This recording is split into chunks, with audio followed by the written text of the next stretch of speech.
It is March 25th, 1985, and we are in the Dorothy Chandler Pavilion in Los Angeles. Czech director Miloš Forman is receiving an Oscar for the film Amadeus. Though it is not his first Academy Award, this one holds immense significance for him.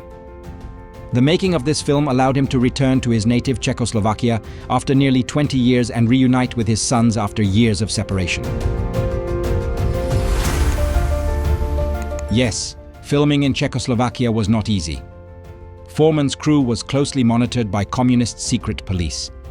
Yet, he managed to create a truly magnificent work. The largely fictional story of the rivalry between composers Salieri and Mozart captivated everyone who saw it. And on March 25th, 1985, it completely dominated the Academy Awards ceremony.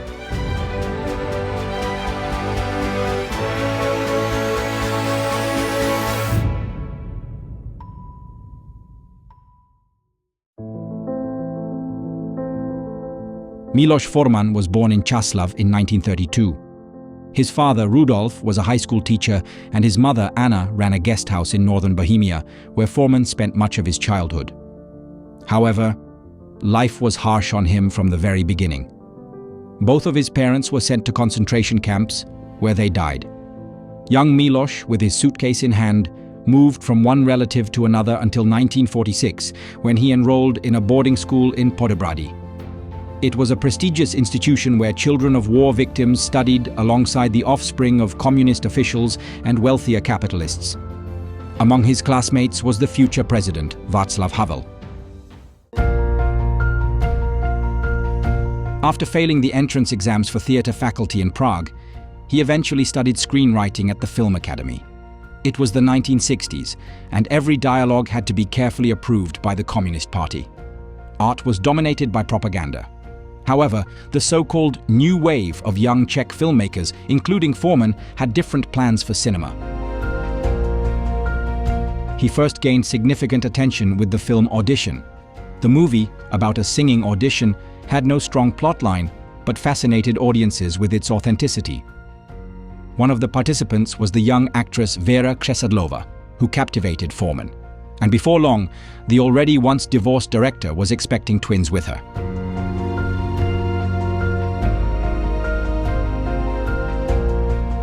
In his following films, Forman continues working with non-actors, using them to highlight the absurdity of ordinary life. After the black and white films Black Peter and Loves of a Blonde, he releases his first color film, The Fireman's Ball. It becomes a hit, even abroad. The film even earns an Oscar nomination for Best Foreign Language Film. Oni, jděte na scénu, kousek! Teď já tady stojím proto, aby neviděl, jak mu hoří barák! Taky ho na to necháte koukat! Otočte ho aspoň! Jděte to blbý!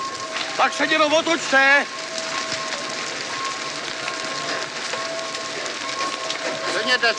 Sedněte, pomalu!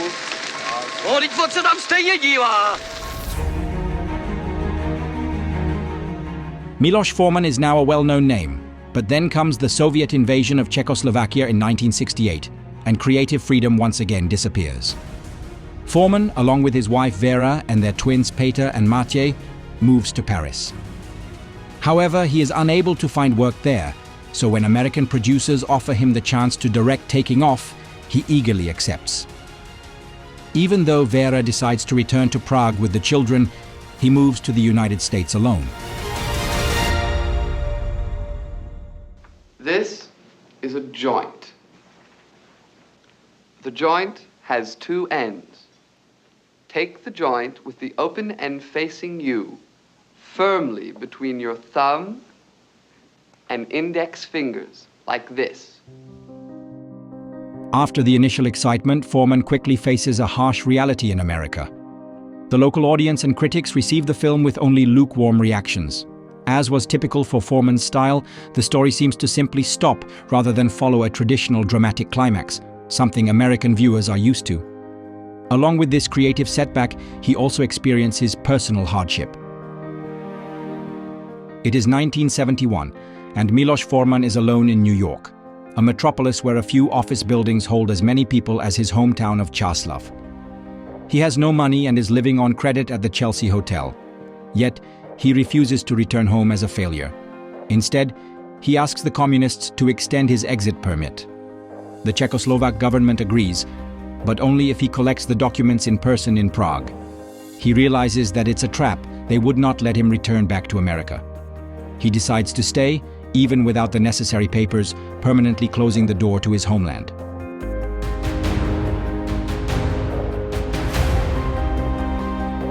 Fortunately, 1975 is approaching, bringing the film One Flew Over the Cuckoo's Nest, and a turning point in Forman's career.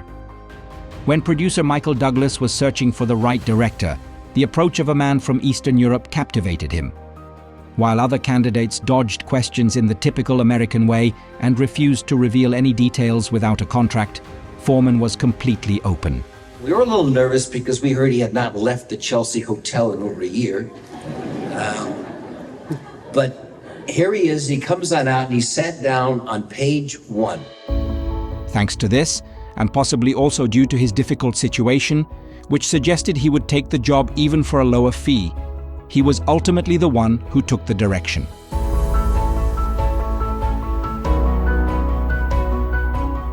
The film, starring Jack Nicholson and Louise Fletcher, instantly became a box office hit. The script is not only a gripping story set in a psychiatric hospital, but also an allegory of totalitarianism. And that was something Forman understood better than anyone else. Chief! The chief! Ah! Chief! There's Ratchet! There's Ratchet! Look! Look! The chief put his hand up! The chief put his hand up. Look, he voted. Would you please turn the television set on? Into the television. The chief has got his hand up right there. The chief voted. Now, will you please turn the television set on? Mr. McMurphy, the meeting was adjourned and the vote was closed. But the vote was 10-8. The chief, he's got his hand up. Look! No, Mr. McMurphy. When the meeting was adjourned, the vote was 9-9. Ah, come on. You're not gonna say that now. You're not gonna say that now. You're gonna pull that henhouse shit now. When the vote the chief just voted, it was 10-9. Now I want that television set turned on right now!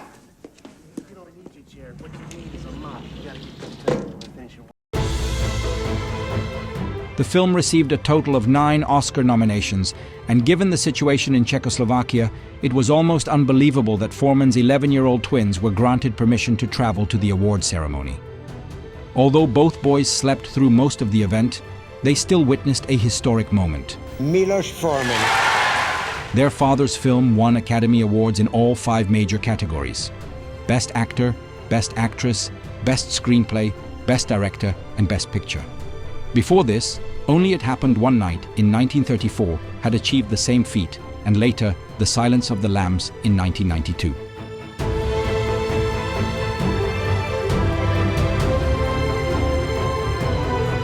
After this phenomenal success, Forman directed the brilliant but not particularly profitable musical Hair, followed by the drama Ragtime. However, his greatest achievement was still ahead.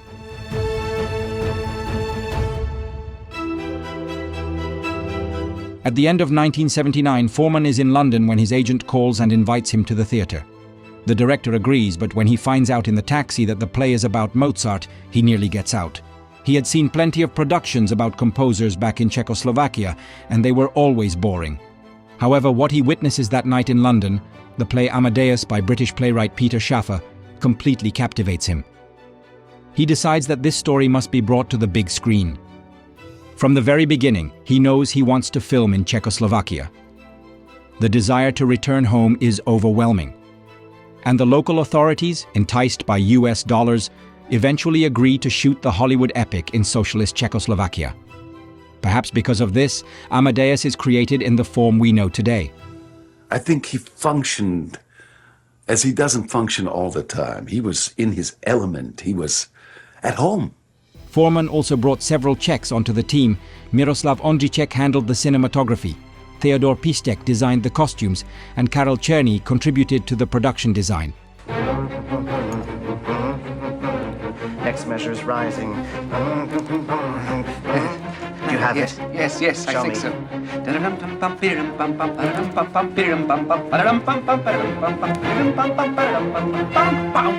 It's wonderful. So when the day after the 1985 Academy Awards, American newspapers wrote about Czechs conquering Hollywood, it was no exaggeration. The film won in 8 categories, and the Czechs, Forman, Černý, and Pistek, claimed 3 of them. I'm very proud because this is an American movie on which a lot of Czechoslovakian artists and technicians collaborated. This is probably the greatest moment of Forman's career. It will continue for more than 30 years, during which he will direct films like The People vs. Larry Flint and Goya's Ghosts.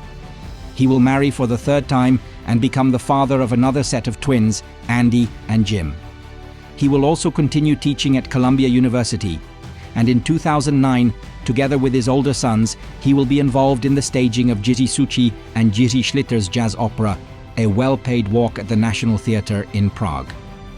However, what he achieved in the 1980s with Amadeus, that happens only once in a lifetime.